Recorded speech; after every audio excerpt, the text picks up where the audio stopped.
पावन बिहारी लाल की। श्री गोमती गंगा मैया की। श्री गोवर्धन नाथ की जय। श्री गिरिराज धरण की जय।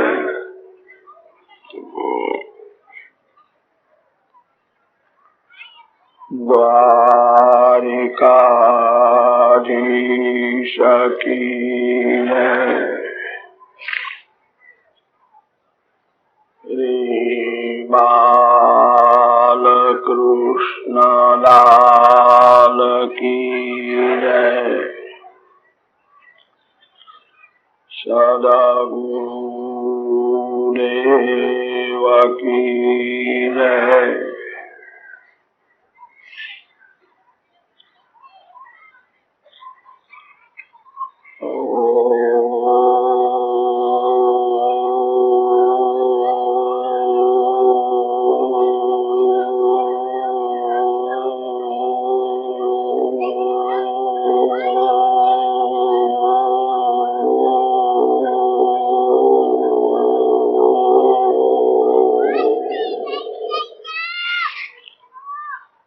नमः पार्वती पतये हर हर महादेव।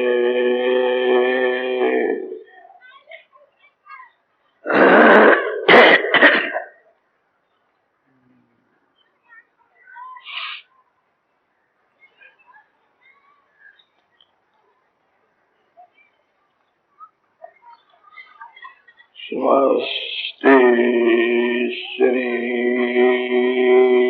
गणेशाय नमः।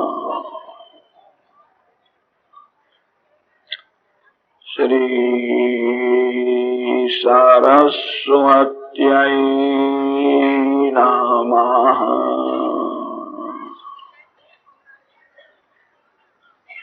श्री गुरुभ्यो नमः।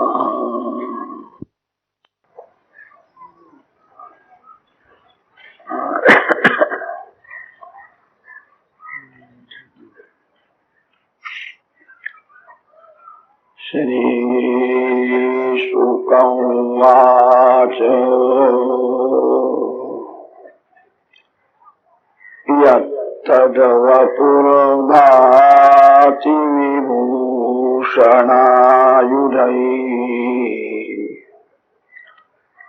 अव्यक्तचिदव्यक्तमधारयद्धरिः बभूव तेनैव स वामनो बटुः सम्पश्यतोर्दिव्यगतिर्यथा नटः।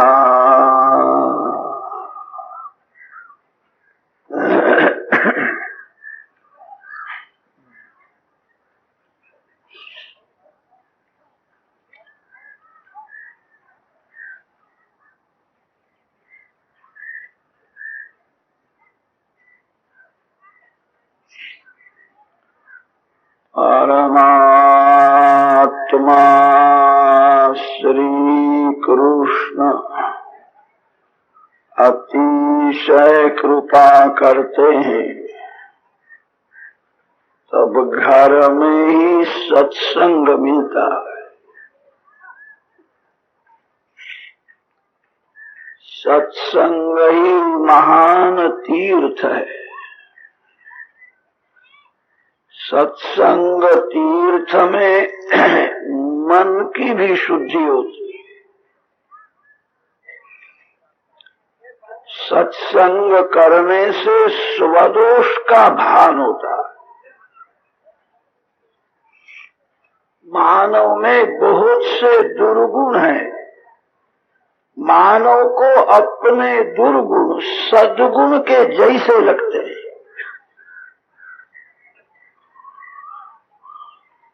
सत्संग करने से स्वदोष का भान होता है। सत्संग में मन की शुद्धि होती है। गृहस्थाश्रम भक्ति में बाधक नहीं है, साधक है।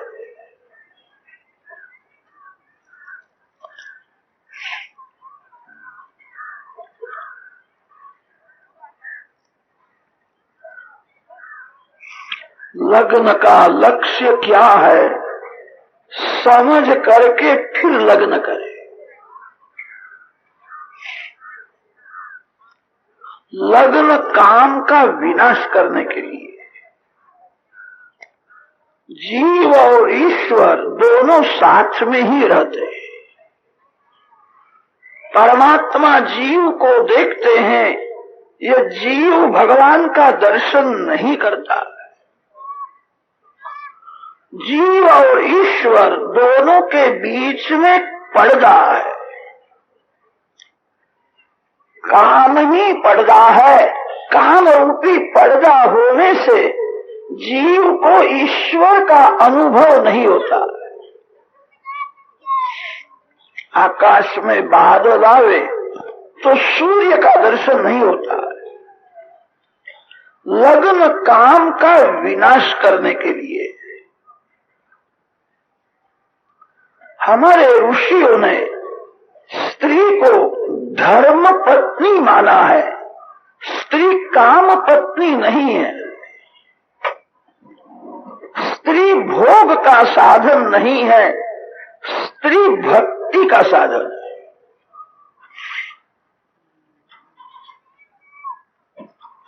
पति पत्नी एकांत में थोड़ा सत्संग करे, एकांत में ध्यान करे, एकांत में कोई पवित्र ग्रंथ का वाचन करे, एकांत में भगवान के नाम का जप करे। एकांत में ही मन बिगड़ता है, एकांत में ही पाप होता है। बिगड़े हुए मन को एकांत में ही सुधारना है। पति पत्नी का पवित्र संबंध परमात्मा के लिए हुआ है। शास्त्रों में कहीं कहीं सन्यास का वर्णन बहुत किया है। भगवान के लिए संसार के सर्व सुख का जो न्यास त्याग करता है, ऐसे विरक्त साधु सन्यासी महात्मा नारायण का स्वरूप है, वंदनीय है। सन्यासी महात्मा ब्रह्म चिंतन करते हुए ब्रह्म रूप होते हैं। अच्छा है। गृहस्थ आश्रम में तो ऐसी शक्ति है, गृहस्थ ब्रह्म को बालक बनाता है। किसी साधु सन्यासी के मठ में, आश्रम में भगवान का कोई भी अवतार हुआ नहीं है। भगवान के सभी अवतार गृहस्थ के घर में हुए। सन्यासी महात्मा तो ब्रह्म रूप होते हैं, गृहस्थ ब्रह्म का पिता भी हो सकता है। गृहस्थाश्रम में ऐसी दिव्य शक्ति है, पति पत्नी धीरे धीरे संयम को बढ़ावे, भक्ति को बढ़ावे, पवित्र जीवन होवे, तो परमात्मा उनके यहाँ पुत्र रूप से प्रकट होते।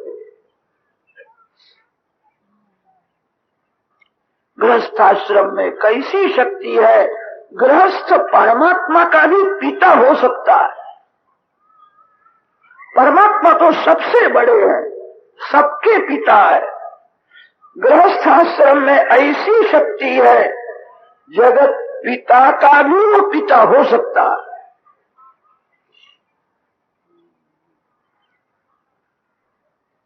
लोग कहते हैं आजकल भगवान का अवतार क्यों नहीं होता है।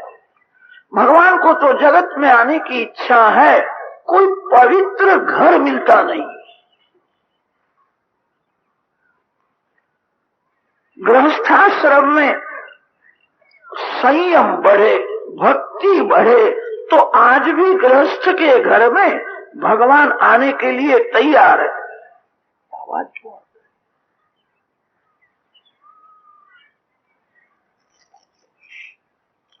यत्तद् वपुर्भाति विभूषणायुधैः अव्यक्तचिद्व्यक्तमधारयद्धरिः बभूव तेनैव समामनोबटुः सम्पश्यतोर्दिव्यगतिर्यथा नटः।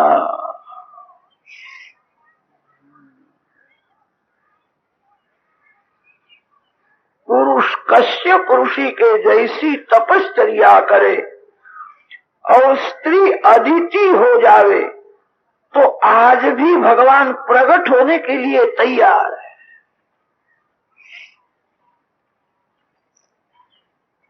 कश्यप ऋषि बड़े तपस्वी है। थोड़ा विचार करो, भगवान का अवतार होता है, इसका क्या अर्थ है? जहाँ भगवान नहीं है वहाँ भगवान आकर के खड़े हो जाते हैं। ऐसी कोई जगह ही नहीं है जहाँ भगवान न हो। भगवान तो सर्व काल और सर्व में विराजमान है। लकड़ी में अग्नि है, लकड़ी में अग्नि गुप्त है। सर्वव्यापक भगवान लकड़ी में अग्नि के समान गुप्त है। अंदर बाहर सर्वत्र भगवान की ही सत्ता है, तो भी जीव दुखी है।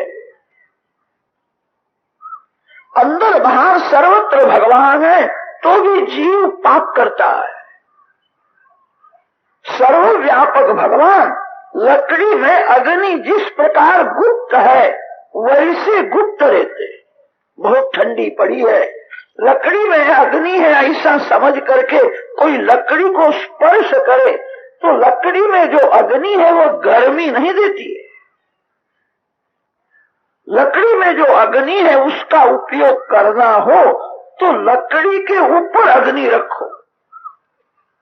बाहर का अग्नि और अंदर का अग्नि जब एक हो जावे, आपके हृदय में नारायण है, घर में नारायण की स्थापना करो, नारायण की प्रेम से पूजा करो, भगवान का सुंदर श्रृंगार करो, भगवान में आंख स्थिर करके भगवान के नाम का जप करो, भगवान को आंख में से अंदर ले जाओ।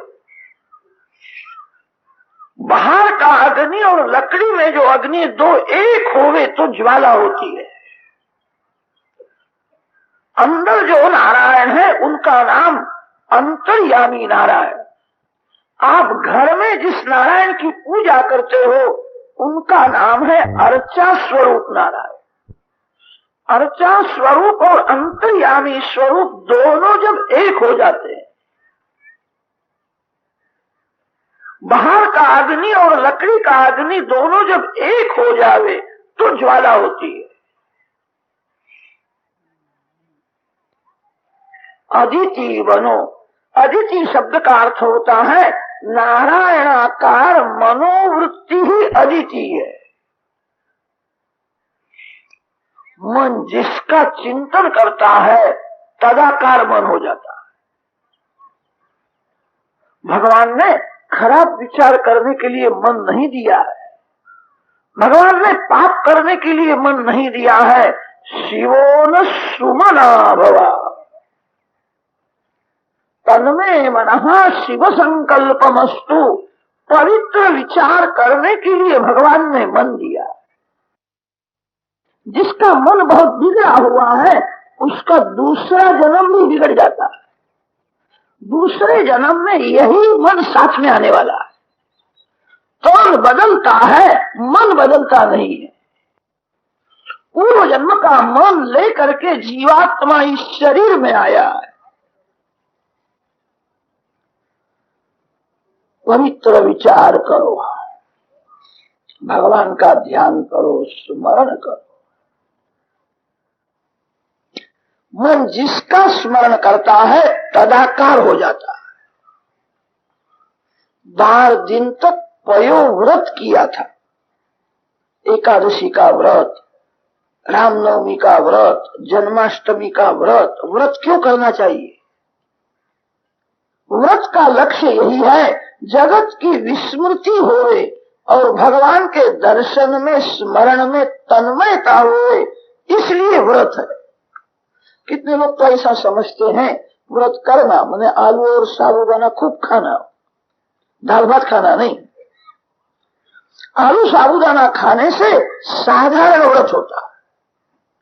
व्रत का लक्ष्य है जगत की विस्मृति हो जावे, भगवान के दर्शन में, स्मरण में तन्मयता होवे, इसीलिए व्रत है। 12 दिन का पयो व्रत किया था। त्रिकाल नारायण की पूजा करते हैं, नारायण का सतत ध्यान करते हैं। मन नारायणाकार जब होता है तभी माया का पर्दा दूर हो जाता है। माया का पर्दा दूर हुआ, श्री वामन जी महाराज की।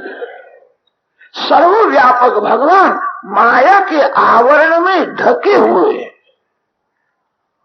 भगवान सर्व में विराजमान होने पर भी जीव दुखी है। माया का आवरण जब दूर होता है तभी भगवान का आनंद मिलता है। माया का आवरण दूर करने के लिए अदिति होना ही पड़ेगा। अदिति बनो। अदिति शब्द वेदों में अनेक बार आया है। जऊर अदिति, अंतरिक्षम अदिति, माता अदिति। नारायणाकार मनोवृत्ति ही अदिति है। मन नारायण का चिंतन करता हुआ नारायणाकार बन जावे तब माया का पर्दा दूर होता है, भगवान प्रकट होते हैं। वामन जी महाराज का जन्म नहीं है, वामन जी महाराज का प्रागट्य है। भगवान का जन्म नहीं होता है, प्रभु प्रकट होते हैं। भक्ति जब बढ़ जाती है तब माया का पर्दा दूर हो जाता है। जहाँ कम प्रेम है वहाँ मानव ही पर्दा रखता है। जहाँ कम प्रेम है वहाँ जीव अपने स्वरूप को छिपाता है। आपके घर में संपत्ति कितनी है, सोना कितना है, आप सभी को नहीं बताते हो। आपका कोई खास मित्र आवे तो उसी को बताते। जीव जगत के साथ बहुत प्रेम करता है, इसीलिए भगवान माया के पर्दे में अपने स्वरूप को छिपाते हैं।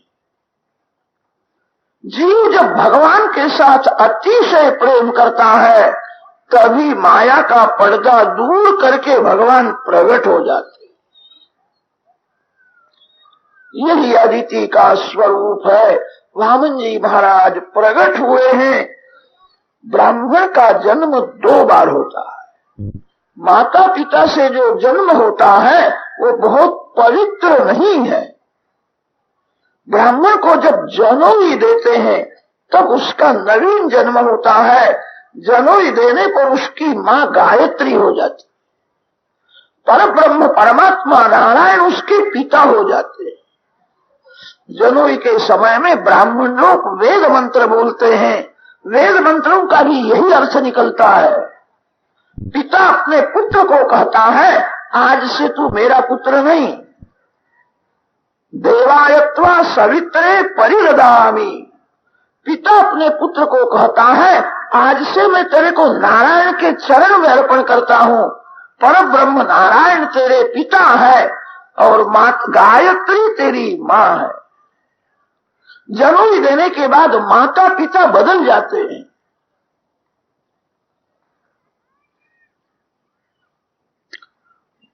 वामन जी महाराज को जनोई देते हैं।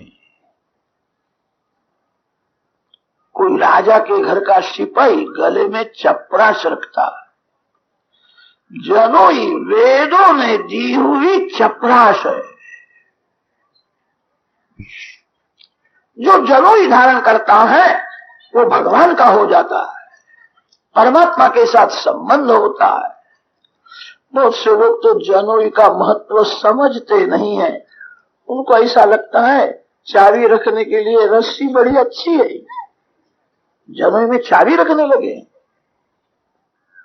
जो जनोई में चाबी रखता है उसको बड़ा भारी पाप लगता है। जनोई के एक एक धागे में एक एक देव की स्थापना की जाती है। जनोई कैसी बनानी चाहिए वेदों में वर्णन है। जनोई बनाते हैं ब्रह्मा जी, जनोई के धागे को त्रिगुणित करते हैं विष्णु भगवान, जनोई में गांठ शिवजी महाराज देते। जनोई का अभिमंत्रण गायत्री से होता है। एक एक धागे में एक एक देव की स्थापना है। ओंकारं प्रथम तन्तौ न्यसामि अग्निं द्वितीय तन्तौ न्यसामि नागांश तृतीय तन्तौ न्यसामि। जनोई में जो चाबी रखता है वहां से सभी देव उठ जाते हैं। जनोई में चाबी रखना नहीं।